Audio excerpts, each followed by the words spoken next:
கேள்வி எண் 1. அரசர்கள் தங்கள் வரலாறும் பெருமையும் காலம் கடந்தும் நிலைக்க விரும்பி அழியாத வகையில் அதனை எதன் மீது செதுக்கினார்கள்? கல்லில். கேள்வி எண் 2. கல்வெட்டுக்கள் யாருடைய காலத்தில் உருவாக்கப்பட்டது? பல்லவர்கள். கேள்வி எண் 3. செப்பேடுகள் யாருடைய காலத்தில் உருவாக்கப்பட்டது? பாண்டியர்கள். கேள்வி எண் 4. மெய்கீர்த்தி யாருடைய காலத்தில் உருவாக்கப்பட்டது? சோழர்கள். கேள்வி எண் 5. மெய்கீர்த்தியின் முன்னோடி என்று அழைக்கப்படுவது எது? பதித்துப்பற்று பாடல்களின் இறுதியில் உள்ள பதிகங்கள். கேள்வி எண் 6. அழியாத கல் இலக்கியம் என போற்றப்படுவது எது? மெய்கீர்த்தி.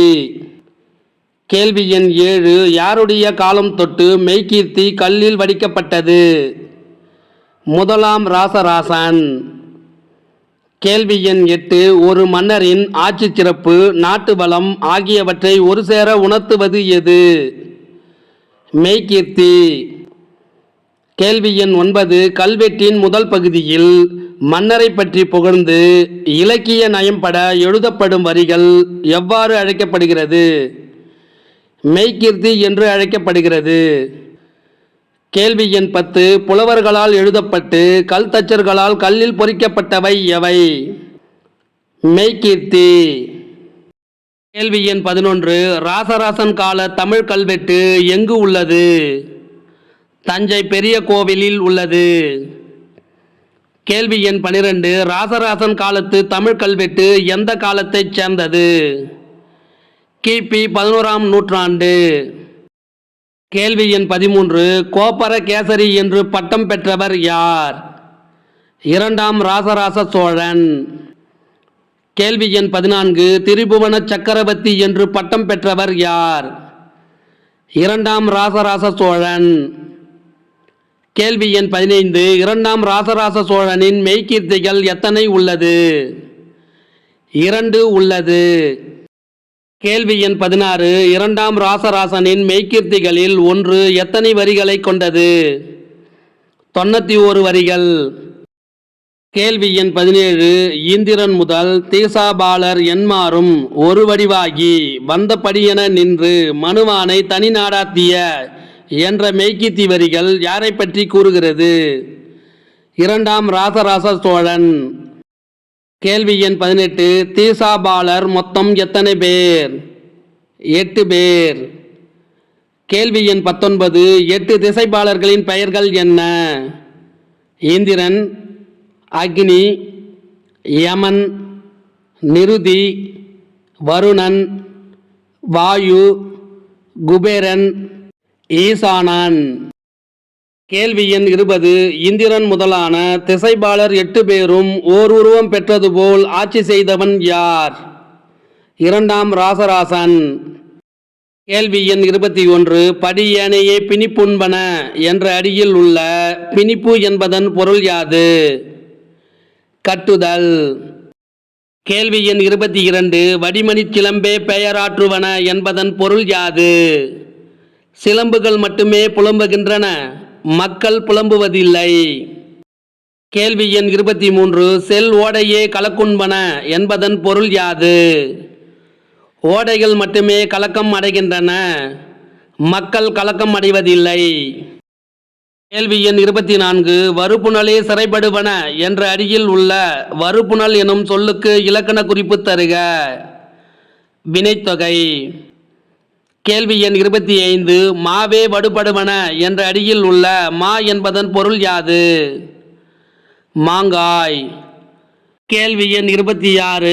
மாமலரே கடிய வாயின என்பதன் பொருள் யாது? மலர்கள் மட்டுமே பறிக்கப்படுகின்றன, மக்கள் உரிமைகள் பறிக்கப்படுவதில்லை. கேள்வி எண் 27. காவுகளே கொடிய வாயின என்பதன் பொருள் யாது?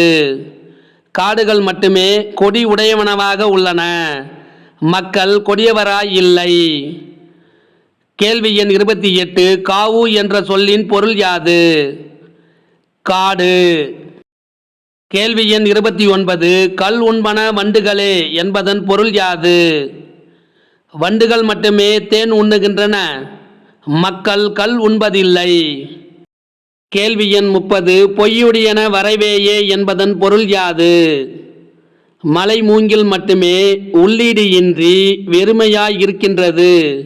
மக்களிடையே வெறுமை இல்லை. கேள்வி எண் 31. வரைவே எனும் சொல்லின் பொருள் யாது? மலை மூங்கில். கேள்வி எண் 32. போர்மலை வன எழுகழனியே என்பதன் பொருள் யாது? வயலில் நெற்கதிர்கள் மட்டுமே போராக எழுகின்றன, வேறு போர் இல்லை. கேள்வி எண் 33. மையுடையன நெடுவரையே என்பதன் பொருள் யாது? நீண்ட மலைகளே இருள் சூழ்ந்து இருக்கின்றன, நாட்டில் வறுமை இருள் இல்லை. கேள்வி எண் 34. மை எனும் சொல்லின் பொருள் யாது? இருள். கேள்வி எண் 35. மருளுடையன இளமான்களே என்பதன் பொருள் யாது?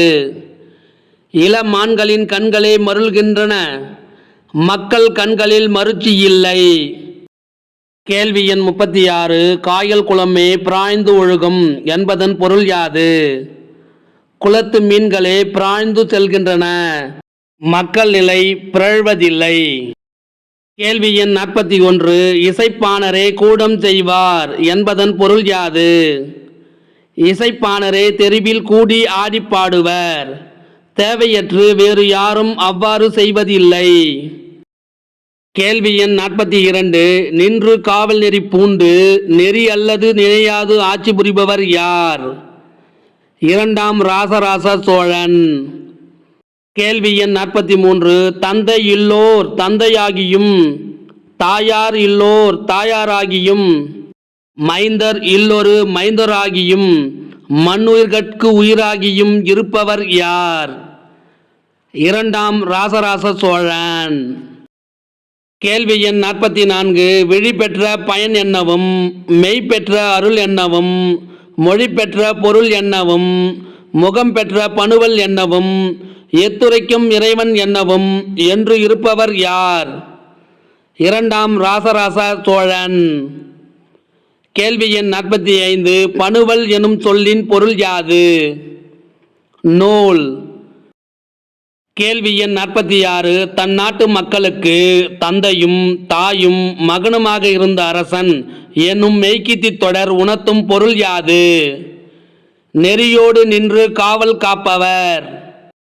கேள்வி எண் 47. முகம் பெற்ற பணுவல் என்னவும் என்ற அடியில் உள்ள முகம் என்பதன் பொருள் யாது?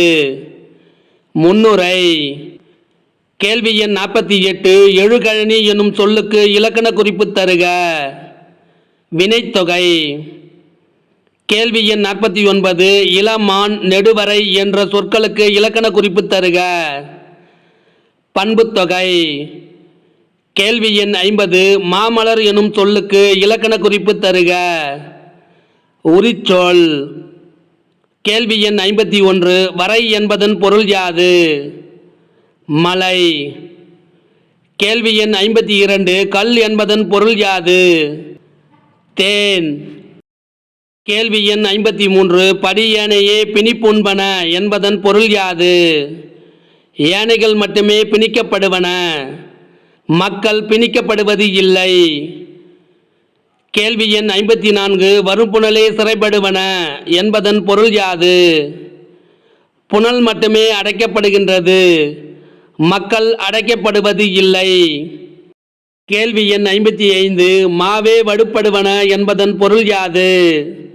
மாங்காய்கள் மட்டுமே வடுப்படுகின்றன, மக்கள் வடுப்படுவதில்லை. கேள்வி எண் 56. எத்துரைக்கும் இறைவன் என்பதன் பொருள் யாது? புகழ் அனைத்திற்கும் தலைவன். இந்த வினாவிடை உங்களுக்கு பிடிச்சிருந்தா சின்னதாக ஒரு லைக் பண்ண மறக்காதீங்க. தேங்க்யூ.